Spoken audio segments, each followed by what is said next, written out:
Fala galera, aqui é o J Lima do canal Pobre Investidor. Bora para mais um vídeo. Bom galera, nesse vídeo aqui, bora falar um pouquinho do Mana 11, tá? Mana 11, eu tenho ele em carteira, deixa eu ver, eu tenho aqui Mana 11, tem 455 cotas desse fundo, tá? Então eu sempre estou acompanhando ele de perto. E o Mana 11 eu substituí ele, na verdade, pelo MX, F11, né? Eu vendi o MX e coloquei esse aqui em carteira, ok? Galera, antes de começar o vídeo, não se esqueça de se inscrever no canal. Ajuda mais muito a fortalecer o canal. Bora pro vídeo. Galera, o Mana 11 é um hedge fund da Manat. Quando eu comprei esse fundo, eu comecei a dar uma estudada nele, e um ponto que chamou a atenção, né, a tese dele. Tem um ponto de risco ali, que eu vou passar para vocês aqui no relatório, que é mais complicado, mas o restante, a carteira dele é bem tranquila, tá? É só esse ponto mesmo que me chamou a atenção. E também pelo preço também, que estava muito barato, né? O mercado explodindo e ele lá parado, né? Então, quando você vê essas oportunidades, não pode pensar duas vezes. Como eu já tinha vendido o MX, já foi fácil de entrada, de comprar o fundo, né? Então, bora dar uma passadinha aqui. O Mana, ele fechou aqui em R$ 9,28, tá?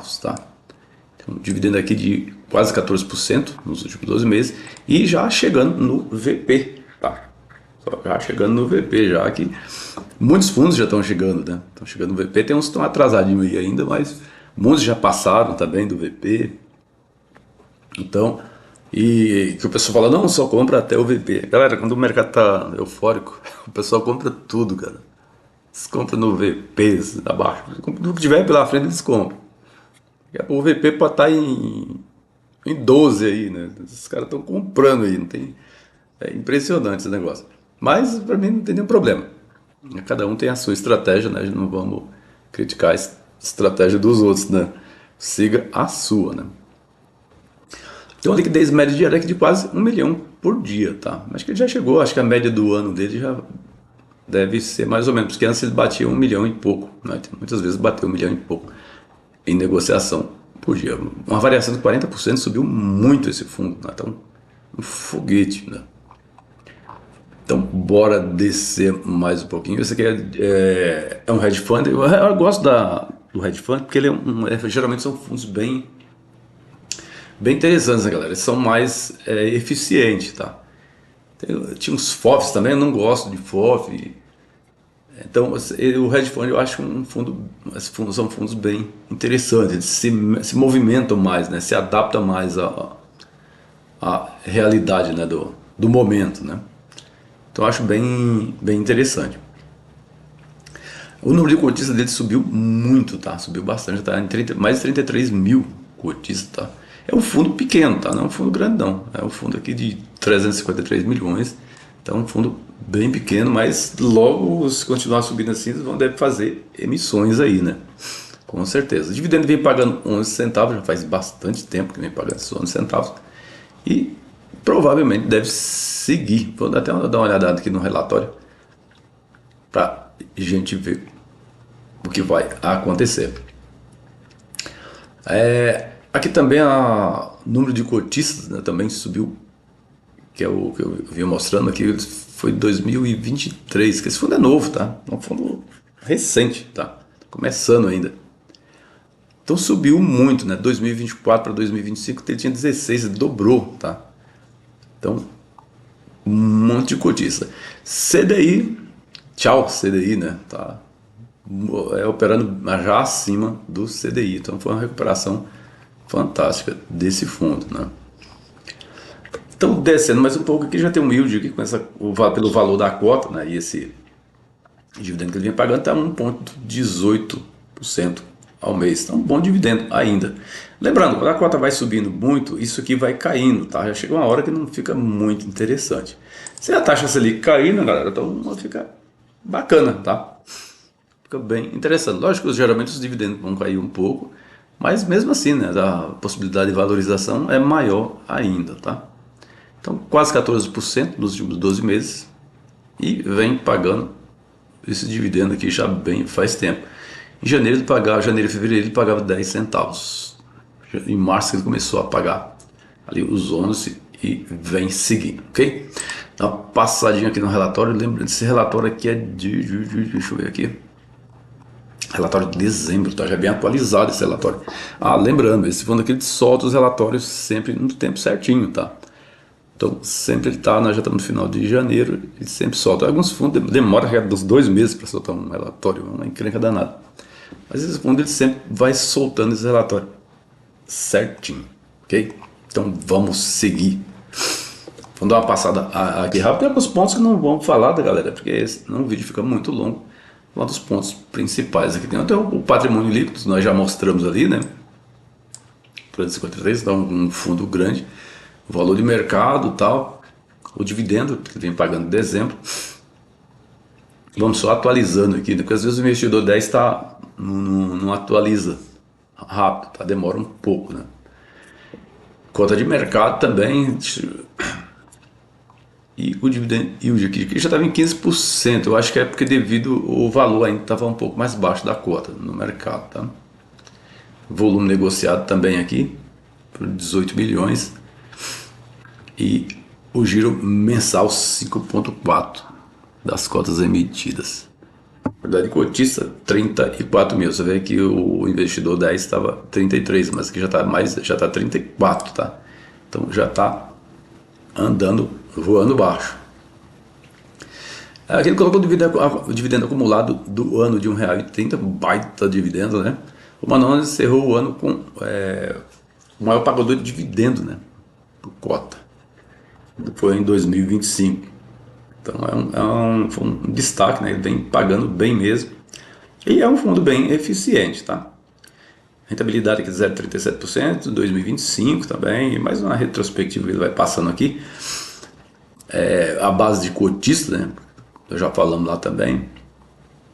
O Guides também 2025 ele manteve certinho, tá? E o Guides de dividendo para 2026, ele até antecipa aqui também já, tá? Ele vai mostrar, tem mais embaixo, deve mostrar mais detalhamento do Guides, mas aqui já deve estar mostrando já que ele vai manter isso aqui, tá? De 10 a 12 centavos por cota no primeiro trimestre de 2000. Então, nos primeiros 3 meses aqui, ele vai manter isso aí, ok? Então, dividendo de 11 centavos por cota, tal. E vamos descendo um pouquinho aqui. Então, como eu falei, tem alguns pontos que não vamos colocar aqui também, que vai falar mais do mercado, né? Da situação macroeconômica também do mercado americano, Estados Unidos, tal. A gente sempre coloca esse negócio. Aqui migramos a carteira atualmente, né? Parcialmente, a carteira de ativo para outros indexadores, tá? Então aqui já começaram a se mexer, começaram a prever, né, o que pode acontecer mais na frente, né? Porque às vezes também muda tudo também, a gente não sabe, mas a carteira dele é CDI, tá? Mas a gente já vem colocando alguma coisa de IPCA também na carteira também, tá? Lembrando, o cara não gosta de fundo com carteira 100% IPCA, entendeu? Não é muito interessante, não gosto muito não. Gosto de uma carteira ali meio mista ali, tá? IPCA, mais um CDI ali que ajuda. A pessoa fala, mas a taxa de juros pode cair. A taxa de juros do Brasil ela é alta o tempo todo, né? Não muda isso aí. Porque infelizmente é só você, não precisa de um analista assim para... o cara tá um analista aqui formado no céu, não precisa disso, tá? É só você dar uma olhada no mercado. O que acontece, né? Só você dar uma olhada. O governo não faz nada para baixar essa taxa de juros, tá? A única coisa que ele quer fazer é aumentar o imposto, né? Ele vai aumentando imposto e isso a inflação vai subindo também, né? O imposto também ele gera inflação, né? E com isso o Banco Central não tem como mexer, né? Você vê que o cara que está no Banco Central lá é amigo do cara e assim ele não baixa. Por quê? O cara não é burro, né? O cara é esperto, né? Então ele não tem como baixar essa taxa de juros na pancada, né? Se fizer isso aí, destrói completamente o país. E para voltar isso é complicado, tá? Então isso ele não vai fazer. Se ele achar alguma brecha para baixar um pouco a taxa de juros, talvez baixe um pouquinho lá, mas não muito também não, porque baixou a taxa de juros ali também, já começa a inflação começa a subir, né? Então a inflação começa a subir e fazer o quê? Vai aumentar a taxa de juros de novo, né? Porque precisa mesmo o governo ter mais responsabilidade nas contas públicas, né? Coisa que não está acontecendo. Então é uma análise assim, básica, né? Não precisa de nada do outro mundo para você enxergar isso, né? Beleza, que ele falou do retorno também do CDI, o gás de distribuição de dividendo também, né? Falando aqui. Isso aqui é mais uma retrospectiva, tá? Do balanço, né? Do ano passado ainda também. Então nós vamos pulando aqui, tá? Comentário do gestor, tal, da quantidade de cotistas, nós já falamos lá em cima. Aqui estão os empreendimentos a qual ele investe, né? Então aqui tem uma parte aqui em São Paulo que tem a parte dos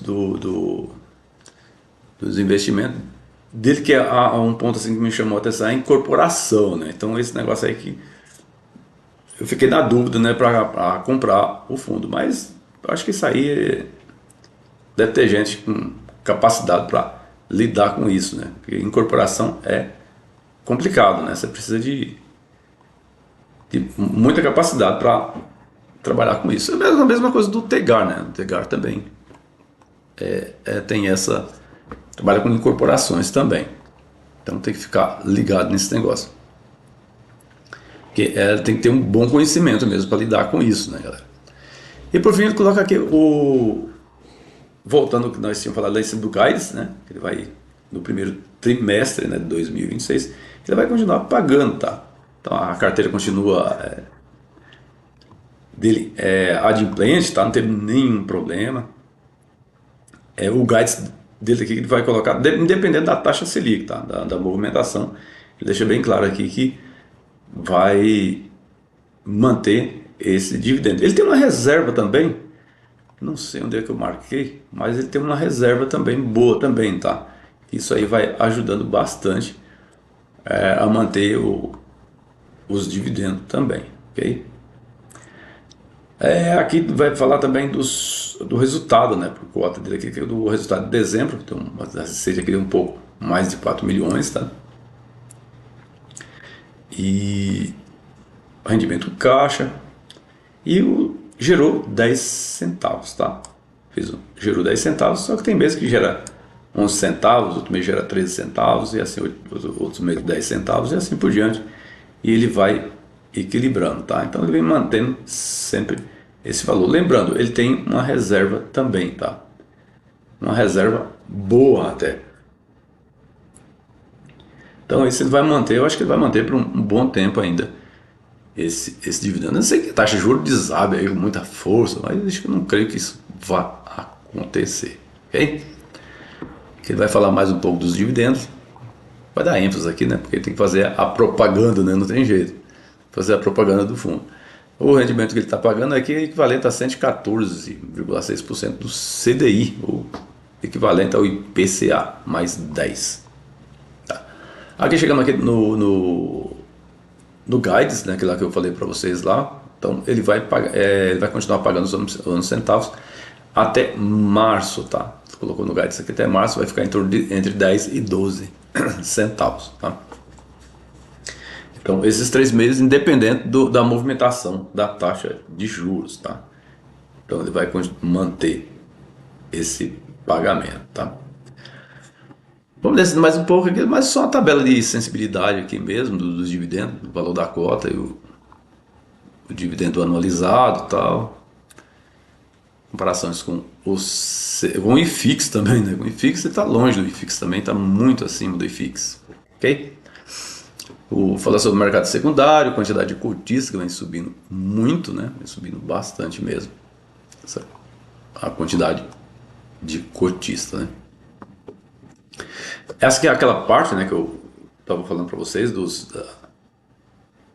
da incorporação também dele, né, que ele tem, fica ali numa parte É em Florianópolis, né, também. E até aqui em São Paulo, Jundiaí, São Paulo também tem uma parte também. Então, é isso, tá? O indexador dele, CDI mais 4,7, equivalente ao IPCA mais 10, tá? Então, tranquilo, tá? Então, o fundo não mudou nada ainda, todo mês aqui eu dou uma passada aqui no vejo os relatórios dele, tá tranquilo, tá? A carteira de ativos dele também, né, galera? Você vai ver aqui no PL aqui também tranquila, tá? A carteira aqui, então, alguns ativos aqui, os mais altos aqui, tem um PL aqui de em torno de 4%, né? Tem algumas coisas que se repete também, mas não fica tão elevado, tá? Algumas coisinhas aqui que se repete aqui, mas não fica tão elevado aqui, é bem baixa também. E aqui mostrar outra parte aqui também, que é dos estruturados também, né? A incorporação também. Mas nada que pese também, não vejo muito problema aí não, ok? Dando uma passadinha aqui no gráfico, do gráfico dele, não tem muita coisa, que o gráfico dele como ele é um fundo novo, né, galera? Então não tem muita informação, eu estou usando aqui o semanal, não dá nem para usar o mensal ainda, tá? Mas aqui só para você ter uma ideia, teve aquela queda muito forte, né, que teve o mercado, que esse fundo bateu aí 6,86, mas olha só, 6,86. Bom, aqui eu nem conhecia o fundo ainda, tá? Nem sabia desse fundo aqui. Depois é que eu fui pesquisando mais, fui encontrando algumas coisas. Porque, na verdade, o mercado é muito fundo, você tem que ir garimpando, né? E não tinha visto isso aqui. E o fundo ele vem subindo muito, né? Então, aqui ele já atingiu já o alvo dele, né? O alvo dele aqui era certinho aqui nos seus 9,16 e foi buscar, mas sem problema, tá? Foi buscar direto, né? Teve algumas escorregadas aqui, mas buscando aquele lindo suporte também e tranquilo, foi buscar perfeitamente. E o alvo dele agora, né, galera, depois que ele fez o rompimento também, tá? Já fez o rompimento, tá meio aqui capengando aqui, porque já está chegando no valor patrimonial, tá? Mas ele pode chegar ali ele pode ainda buscar os seus 9,80, tá? Então ele pode buscar esses 9,80 aqui sem problema. Se o mercado continuar aquecido do jeito que está, ele pode buscar esse valor. Você vai falar, mas está acima do VP, galera, o pessoal compra, tá? E a gente não domina isso, né? A gente não domina o mercado. Às vezes você vê um ativo ruim pra caramba subindo, você fala, caramba, estava falindo, né? Tá falido o ativo aqui e está subindo. Como é que pode estar subindo tanto assim, né? Porque você não manda no mercado, né? Então, o pessoal dá louco e sai comprando tudo. Então não tem muito o que fazer não, tá? Então é assim mesmo que funciona o mercado. Eu comprei esse fundo aqui, galera, a 8,60, se não me engano, foi por aqui, 8,60, já foi nesse ponto, já estava bem, já estava bem, subiu, já tinha subido bastante, foi nesse ponto aqui. E torcendo para que ele caísse mais, mas deu só essa escorregada aqui, mas deu tempo comprado nas cotas ainda. E depois não consegui mais. Mas pelo meu preço médio que eu paguei, ainda tenho espaço para comprar ele ainda, né? Eu uso os dividendos para ir comprando os fundos. Como você comprou barato, né? Você vai comprando, o preço médio vai subindo. Mas tem um espaço muito bem interessante ainda para comprar esse fundo. Lógico, eu vou comprar agora, mas meu preço médio vai subindo aos pouquinhos aqui, vai ficar muito abaixo. Então vale muito a pena ainda ir comprando esse fundo, ok? Galera, se vocês gostaram do vídeo, não se esqueça de se inscrever no canal, ajuda muito a fortalecer o canal. Vou ficando por aqui, um grande abraço a todos e até o próximo vídeo.